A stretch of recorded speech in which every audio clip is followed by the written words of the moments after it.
Wassalatu wassalamu ala sayyidil mursalin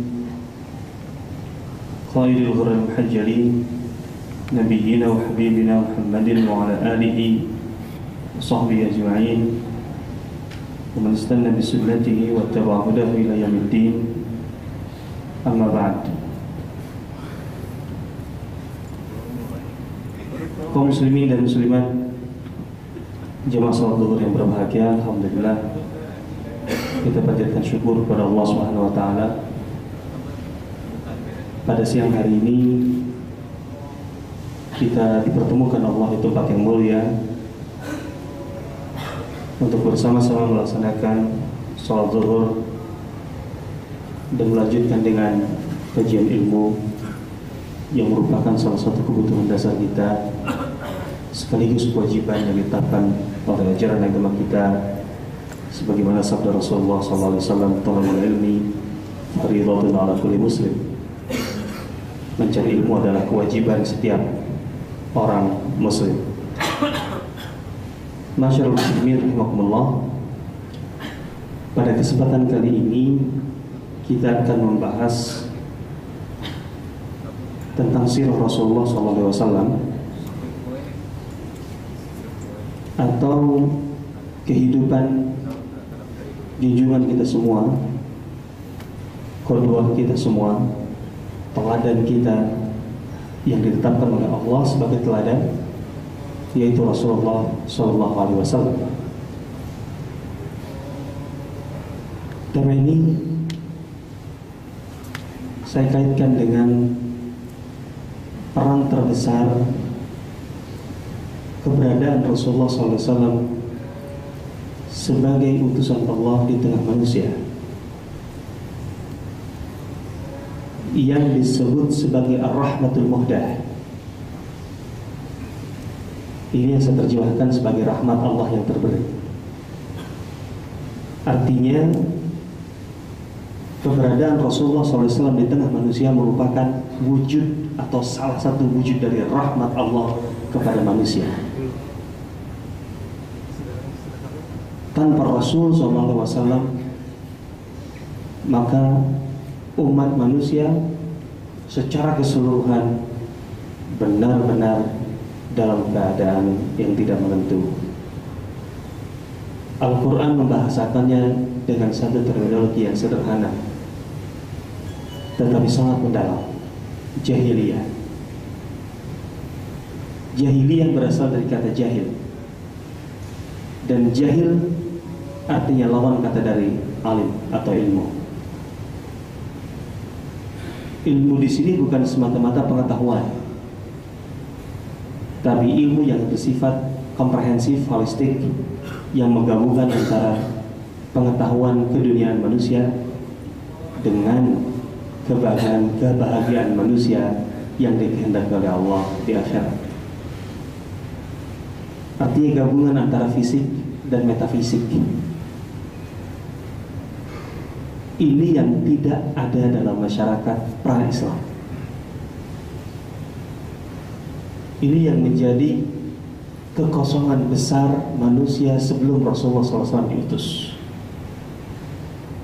Dan itulah yang menjadi titik problem krisis manusia selama beratus-ratus tahun, sejak Allah tidak lagi mengutus utusannya atau Rasulnya, sejak Nabi Isa alaihissalam diangkat ke langit.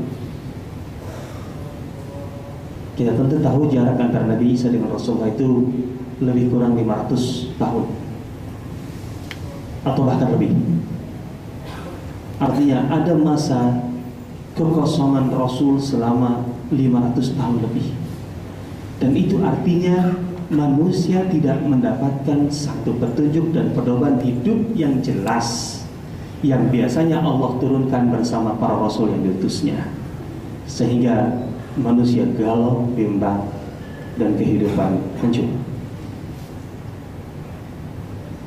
Sejarah para Rasul sejak Nabi Nuh alaihissalam ketika diutus oleh Allah dan mendapatkan risalah atau wahyu, tentu untuk mengembalikan manusia pada porsi atau proporsi yang tepat, yang benar, setelah mereka melenceng dari ajaran-ajaran Nabi sebelumnya.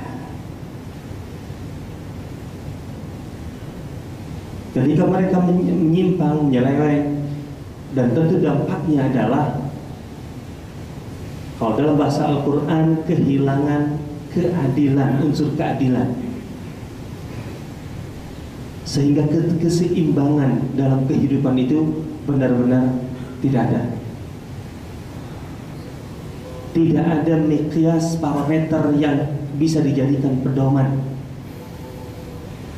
Karena ketika parameter itu adalah karya, rekayasa, atau hanya kreasi manusia, maka tidak bisa sepenuhnya memberikan keadilan. Manusia tetap membutuhkan petunjuk dasar dari Allah Subhanahu wa Ta'ala, dan berdasarkan petunjuk dasar itulah mereka bisa mengembangkan berbagai macam perangkat untuk menopang kehidupannya. Ini fungsi para rasul. Persoalannya, rasul itu dari waktu ke waktu terus diutus oleh Allah Subhanahu wa Ta'ala untuk membimbing manusia, bukan sekedar masalah spiritual. Kita tahu pelajaran Nabi Saleh ketika datang berdakwah kepada kaumnya, kan masuk ke pasar. Ya qaumi la tanqusul mikyala wal mizan. Jangan kau kurangi timbangan, jangan kau kurangi sukatan. Itu menunjukkan bahwa sampai sistem ekonomi, sistem politik, Nabi Musa alaihissalam datang kepada Firaun, seorang pemimpin politik terbesar di zamannya.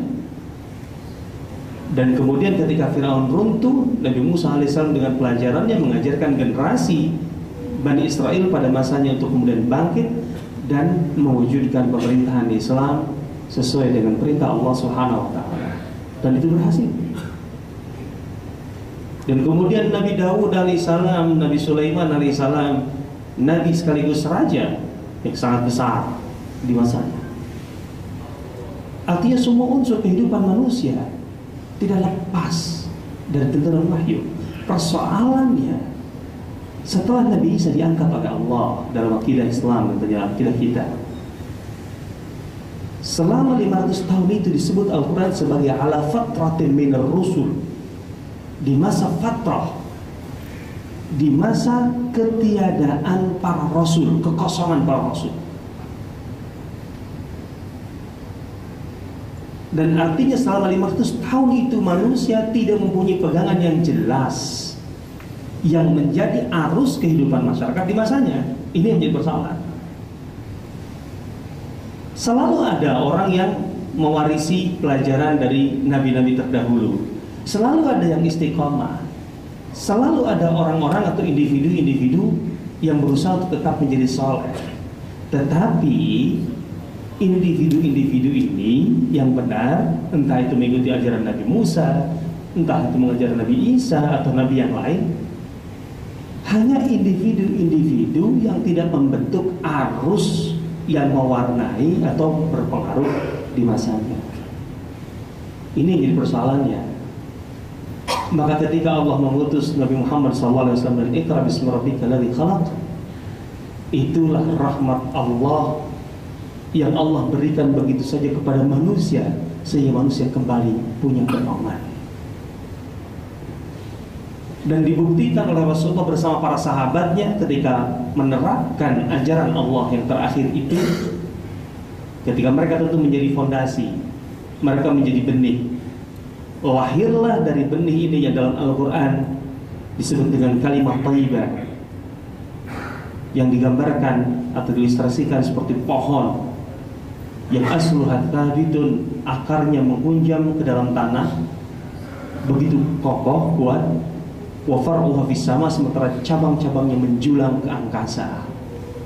Pohonnya besar, subur, tu'ti ukulaha kullahin, buahnya sangat banyak, ranum dan tidak mengenal musim. Tu'ti ukulaha kullahin bi'idzni rabbiha, tidak mengenal musim, sepanjang waktu memberikan produktif, memberikan karya, memberikan manfaat untuk siapa saja. Itulah peradaban Islam. Ketika benihnya ditanamkan oleh Rasulullah dan para sahabatnya betul-betul mengakar ke tanah.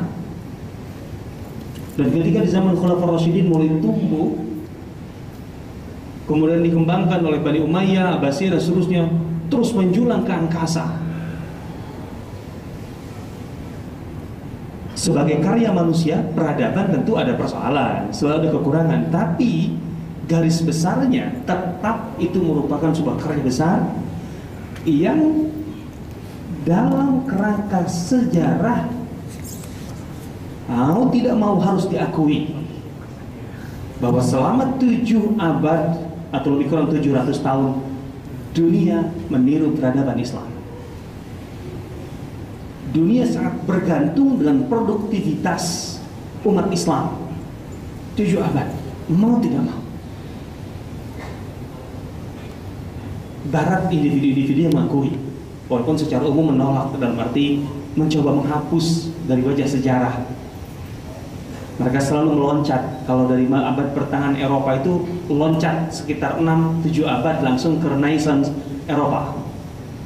Dari abad-abad ke-8 Eropa, yaitu di abad ke-7 Masehi, tiba-tiba loncat ke abad 15 Masehi. Itu selalu sejarah Eropa. Seakan-akan selama 7 abad itu peradaban dunia itu kosong. Siapa yang mengisi? Karena sebenarnya adalah umat Islam.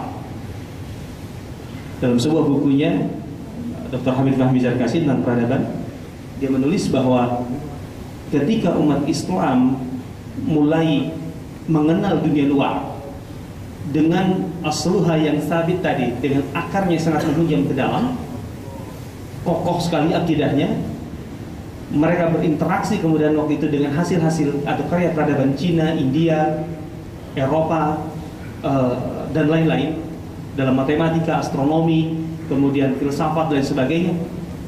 Manuskrip-manuskrip dari berbagai negara atau berbagai peradaban itu diterjemahkan ke dalam bahasa Arab, dikaji, kemudian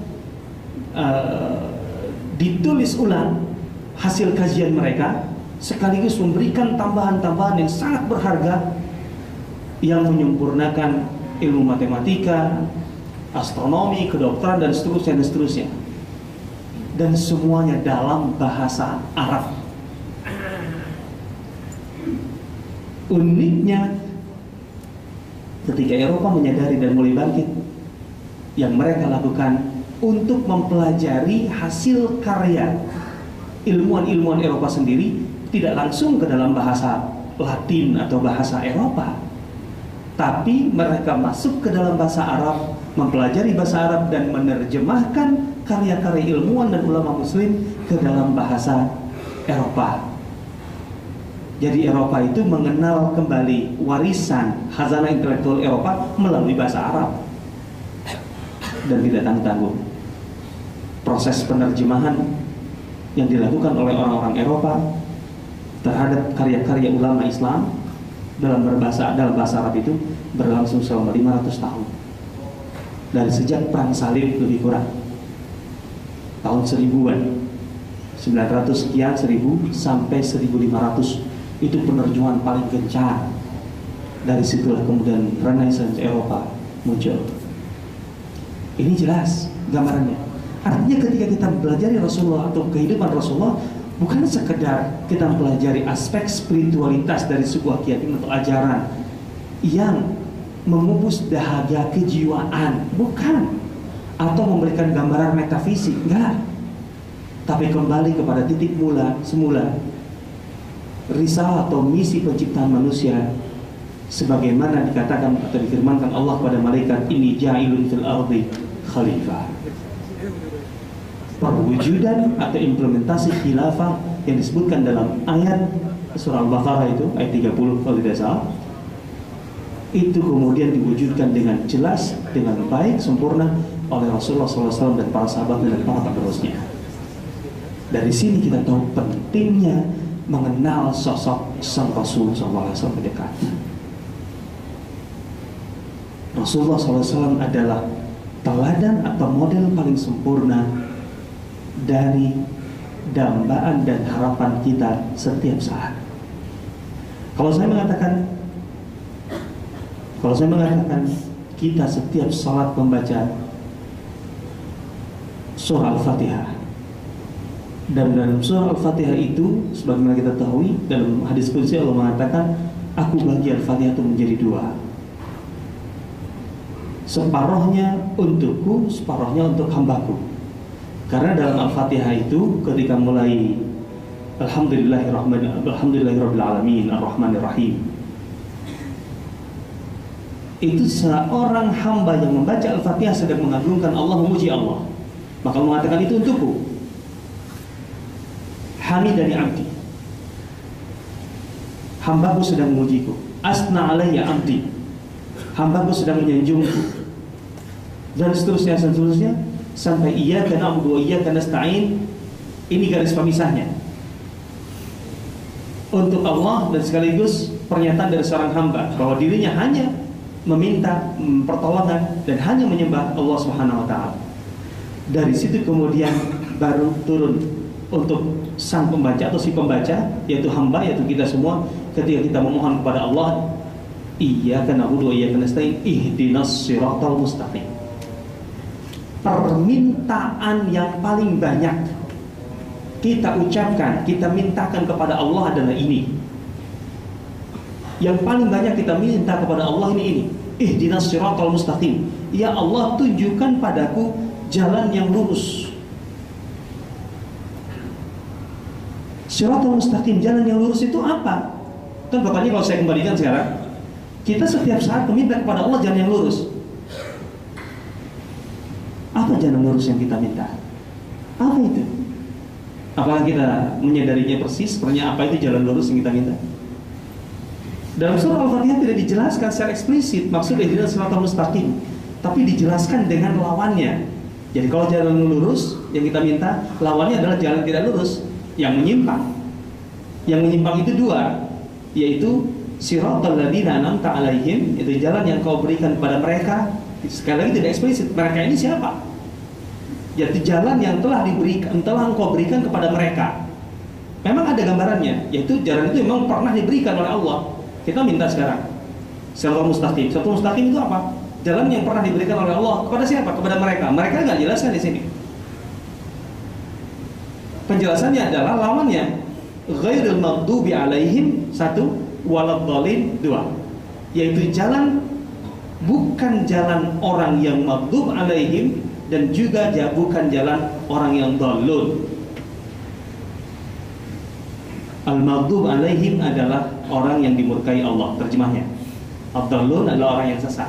Kedua-duanya salah, kedua-duanya menyimpang, tapi gambarannya berbeda.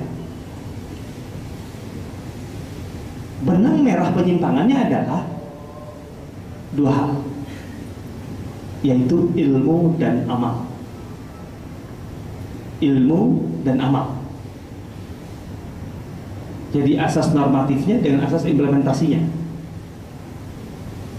Yang maghdub alaihim, orang-orang yang dimurkai Allah, mereka itu adalah orang-orang yang tahu ilmu, menguasai ilmu, jadi tahu kebenaran, mengerti kebenaran, bahkan memiliki kebenaran, sumbernya pun ada.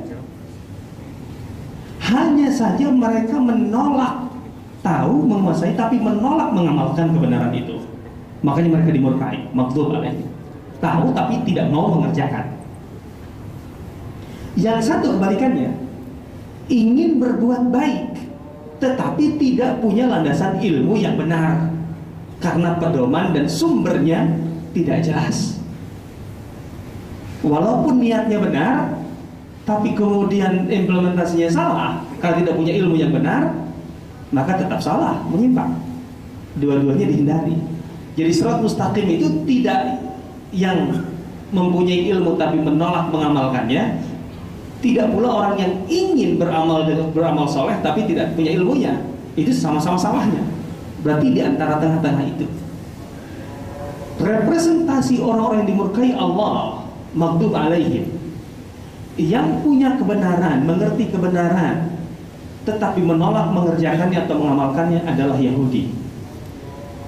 Ingat, ini hanya modelnya Yahudi. Tapi siapa saja yang punya karakter sama seperti Yahudi seperti itu, tetap termasuk maghdub alaihim. Karena dalam sepanjang sejarahnya, sebagaimana sabdakan Rasulullah, Bani Israel itu qaumun yasusuhumul anbiya. Mereka itu satu bangsa yang selalu dipimpin Nabi di dalam sejarahnya. sampai Nabi Isa, itu dari Bani Israel. Jadi dari waktu ke waktu Bani Israel itu dibimbingi oleh Nabi.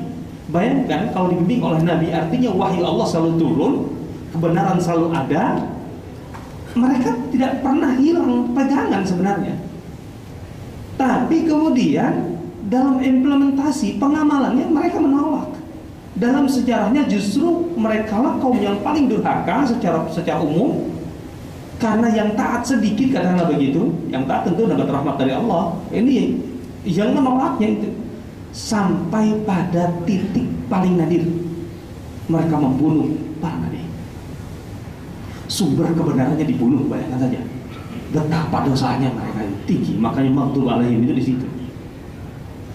Kebalikannya, orang-orang yang sesat ingin beramal soleh, berbuat baik, tapi tidak punya kebenaran. Siapa itu? Nasrani. Setelah Nabi Isa diangkat oleh Allah, para pengikutnya dikejar-kejar oleh penguasa Romawi saat itu. Mereka masuk ke pedalaman-pedalaman, dan itu berlangsung lama. Dari mulai generasi pengikut Isa sampai generasi-generasi berikutnya, bahkan semakin parah. Artinya mereka tidak kembali ke kancah pertarungan untuk memenangkan dakwah gitu. Mereka tidak masuk ke keramaian, tidak masuk ke kota, tapi kemudian setelah mengamankan diri, menyelamatkan diri, terus mereka semakin jauh dari masyarakat. Akhirnya alhasil apa? Kalau orang-orang yang benar, orang-orang yang tahu ilmu itu justru mengasingkan diri, dan mereka kemudian malah terpisah, bahkan mengabaikan kota. Pertanyaannya, siapa yang kemudian berdakwah di dalam kota? Muncullah Paulus yang mengaku bahwa dia mendapat wangsit, katakanlah begitu, perintah dari Yesus untuk menyebarkan ajarannya, padahal dia bukanlah murid Nabi Isa, dan dia tidak pernah tercatat sebagai orang-orang yang komitmen dengan ajaran Nabi Isa. Rusaklah ajaran Nabi Isa karena pengikutnya yang tahu itu menjauhkan diri dari keramaian, dan kemudian juga murid-muridnya. Bahkan muncul satu ajaran baru yang disebut oleh Al-Quran, yang dikritik Al-Quran sebagai rahbaniyah. Warahbaniyah tada'uha. Apa itu rahbaniyah? Dalam tradisi keagamaan Kristen Nasrani, semakin jauh seseorang dari keramaian, dari pergaulan dengan masyarakat, maka semakin tinggi tingkat kesolehannya. Maka seorang yang ingin soleh dan dekat dengan Allah itu, sampai-sampai mereka membuat rumah pun juga di atas bukit.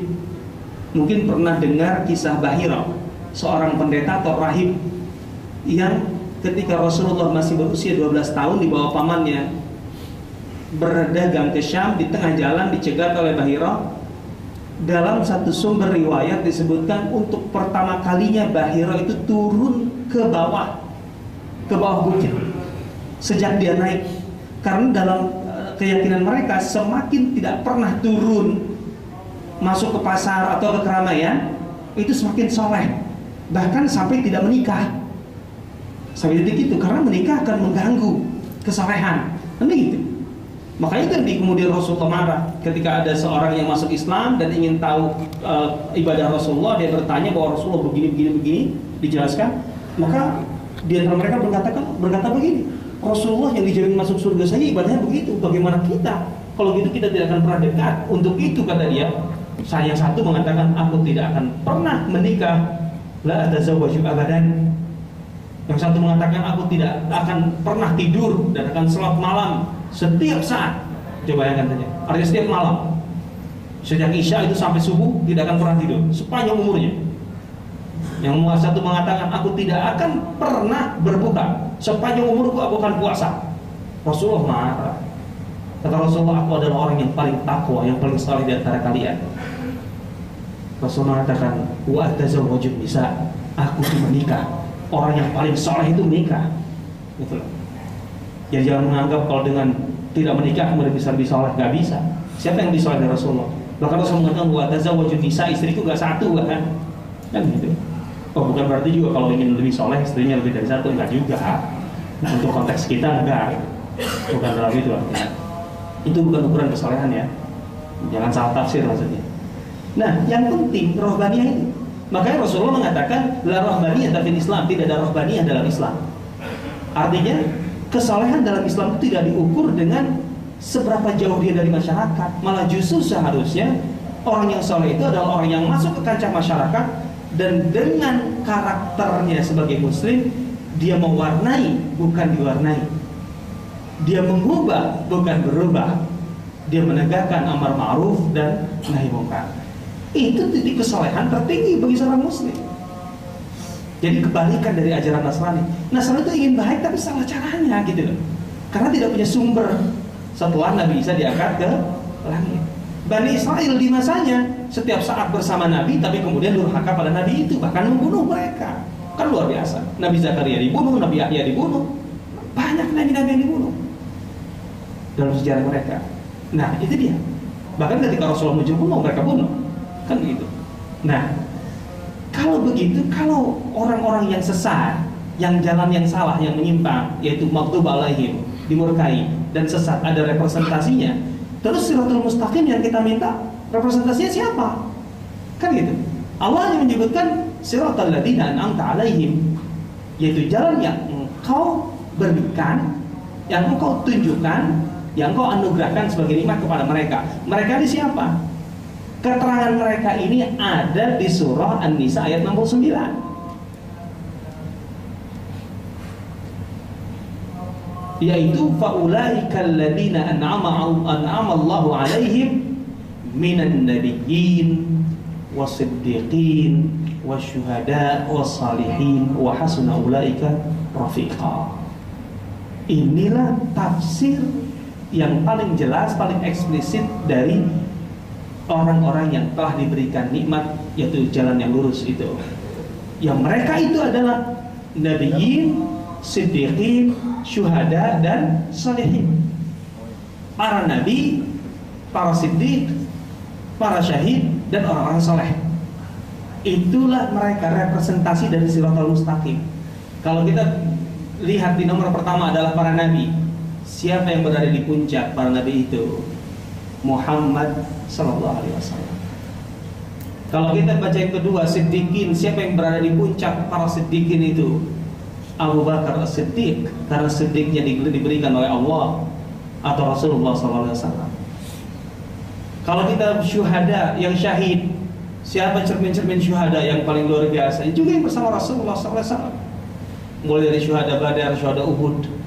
Ketika perang Badar usai, malaikat Jibril turun. Kita tahu dalam perang Badar itu malaikat pun turun, ikut. Jibril bertanya kepada Rasulullah. Jibril bertanya kepada Rasulullah waktu itu, dalam ukuran kalian, maksudnya manusia, kaum muslimin, siapa di antara kaum muslimin ini yang berada di level paling tinggi? Maka Rasulullah menjawab, bagi kami orang-orang yang ikut dalam perang Badar itulah yang berada di puncak level kaum muslimin. Apa kata Jibril? Demikian juga para malaikat. Level malaikat yang paling mulia adalah mereka yang ikut perang Badar.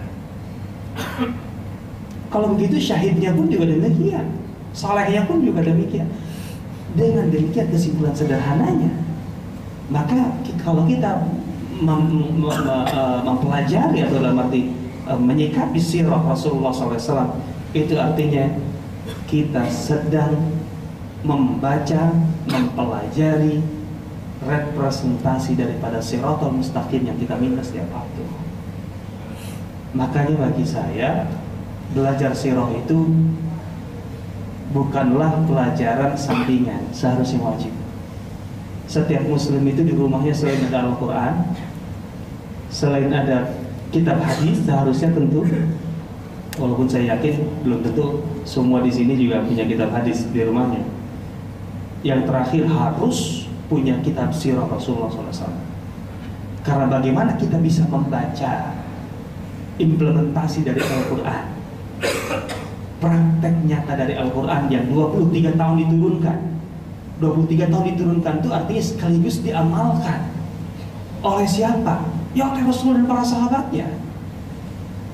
Implementasi nyata dari Al-Quran yang kita baca itu ada di Rasulullah SAW dan para sahabatnya. Dan demikian maka itu merupakan bagian tidak terpisah dari pembelajaran Al-Quran. Ketika Allah menyatakan laqad kana lakum fi Rasulillahi uswatun hasanah, Dalam diri Rasul adalah uswah keteladanan.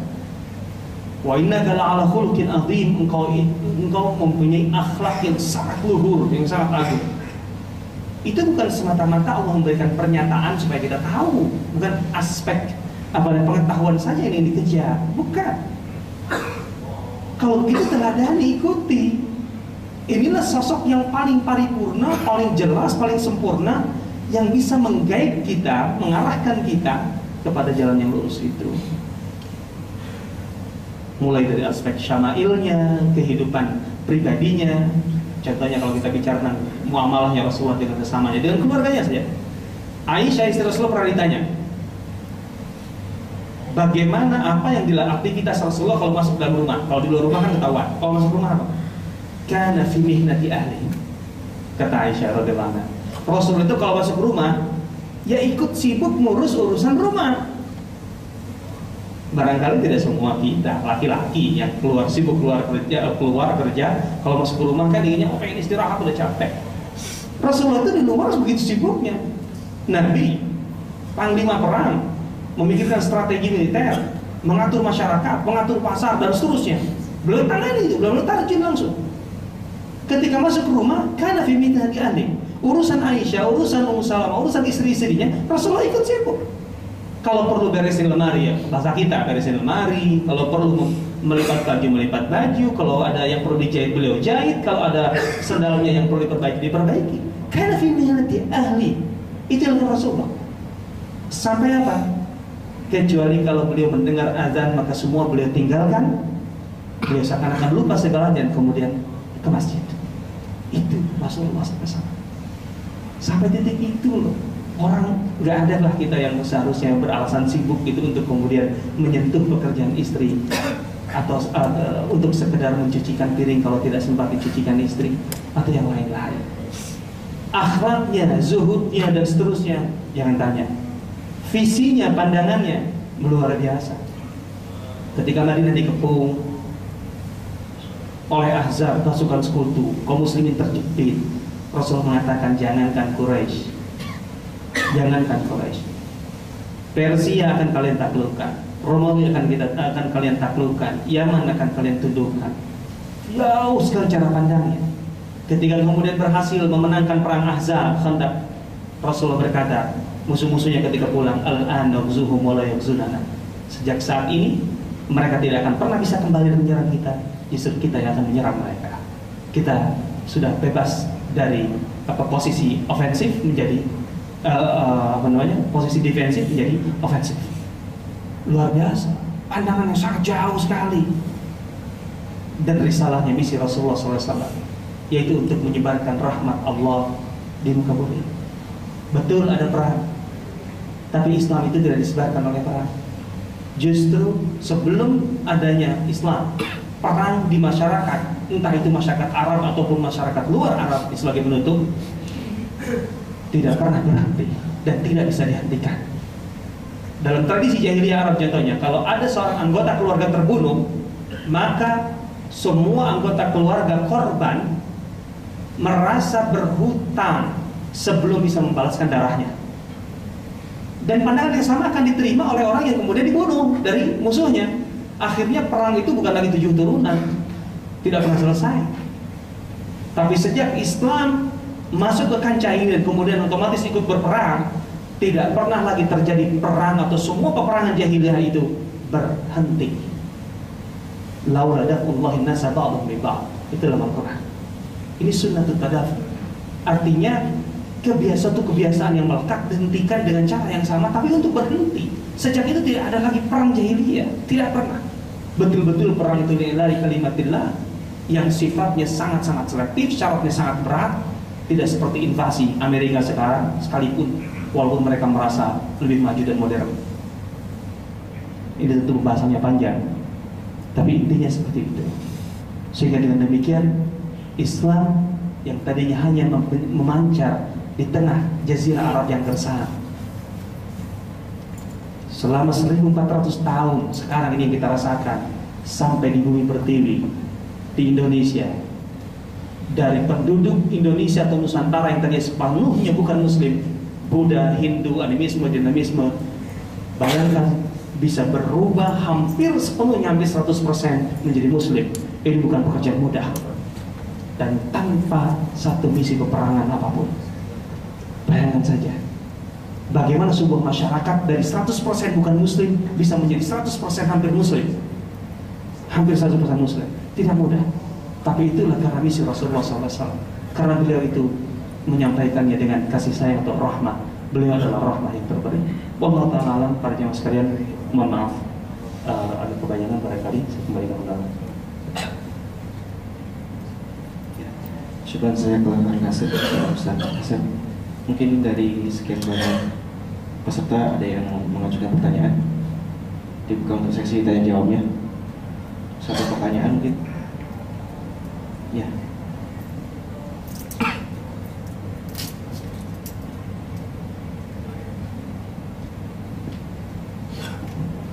Assalamualaikum warahmatullahi wabarakatuh. Terima kasih diberikan kesempatan. Kami hamba Allah yang ingin cari ilmu yang sempurna insya Allah. Tadi kalau nggak salah saya dengar kalau versi Islam kan tidak tahu pasti bahwa Yesus itu sebetulnya siapa. Kemudian Nabi Isa kita sudah tahu insya Allah. Jadi mau dijelaskan bahwa sejauh mana sih sudut pandangnya orang Islam yang benar melihat atau menetapkan bahwa ajaran itu jelas tadi Ustadz sampaikan dengan sehubungan dengan adanya beberapa media atas perkunduran uskup itu sebetulnya seperti apa, mau dijelaskan biar kita jelas. Dan terima kasih. Taufik walhidayah. Wassalamualaikum warahmatullahi wabarakatuh.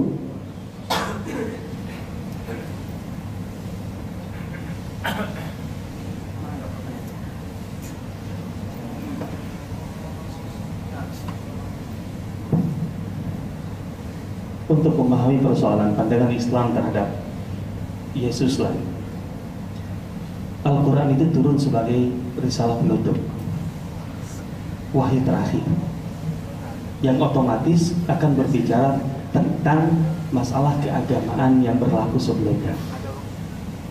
Maka dalam Al-Quran ada banyak sekali ayat yang berbicara tentang Yahudi, ada banyak sekali ayat yang berbicara tentang Nasrani, tentang perdebatan-perdebatan mereka dalam teologi.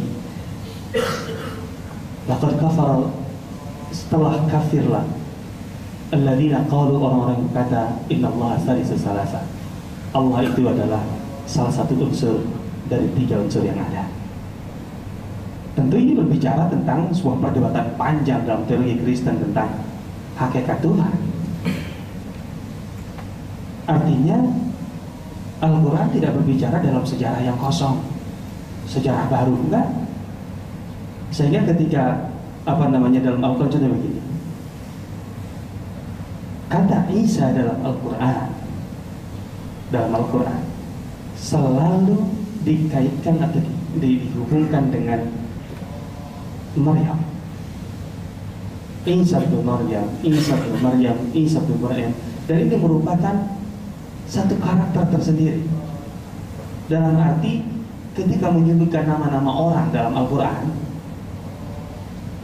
hampir seterusnya tidak ada satupun nama orang dalam Al-Quran yang dikaitkan dengan orang tuanya, kecuali Isa.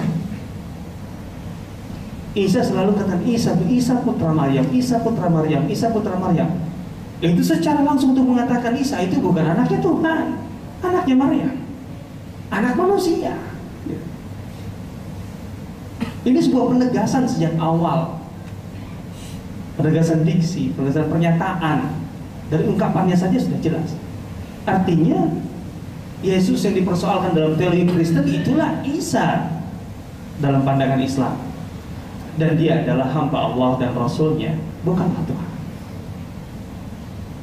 Dalam ayat lain ketika Allah bertanya kepada Isa, Apakah engkau menyuruh umatmu di masamu anittakhiduni wa ummi ilahaini min dunillah? Apakah engkau mengajarkan kepada umatmu agar menjadikan dirimu dan ibumu sebagai Tuhan selain Allah? Maka Yesus mengatakan, ma'azallah, aku berlindung padamu ya Allah jika aku mengatakan itu. Aku tidak pernah mengatakan itu sepanjang hidupku. Wa in kuntu qultuhu faqad alimta, kalau aku mengatakannya, menyatakannya, pernah menyatakannya, tentu kau tahu. Aku tidak pernah mengatakan itu. Dan sepanjang hidupku aku memastikan itu tidak pernah ada. Maksudnya sedang hidupku bersama mereka. Falamma tawaffaitani, setelah engkau mengakhiri masa hidupku di dunia bersama mereka dan mengangkatku ke langit, engkaulah yang menjadi saksi bagi mereka. Engkau yang tahu apa yang mereka perbuat dan itu di luar dari kendaliku. Intinya itu. Artinya dinyatakan oleh Al-Quran tentang Isa. Itulah yang diperdebatkan dalam teologi Kristen tentang Yesus. Karena memang persoalannya sama, hanya perbedaan penyebutan tentu karena dialek yang berbeda antara Arab dengan Aram atau Syria. Itu hanya masalah perbedaan dialek dan penyebutan nama. Seperti itu. Jadi sekali lagi ketika kita membaca Al-Quran, Al-Quran berbicara banyak hal tentang masa-masa sebelumnya, dan itu merupakan satu kesatuan utuh dan sejarah yang menyambung sampai Al-Quran itu diturunkan. Wallahu ta'ala a'lam. Ya, mungkin seperti itu untuk jawabannya, Pak. Jika ada yang bisa ditanyakan lagi, mungkin setelah ini bisa dilanjutkan, Pak, karena sudah jam 1 ya. Seperti itu. Ya, seperti saya kalau untuk Ustaz, dan kajian ini terlaksana atas kerjasama antara Majelis Taklim Global Service bersama dengan DKM Al-Musolah Kota Kasablanka. Semoga kedepannya tetap berjalan, insyaallah. Mohon doanya sekalian. Ya, akhirul kalam. Assalamualaikum warahmatullahi wabarakatuh. Waalaikumsalam warahmatullahi wabarakatuh.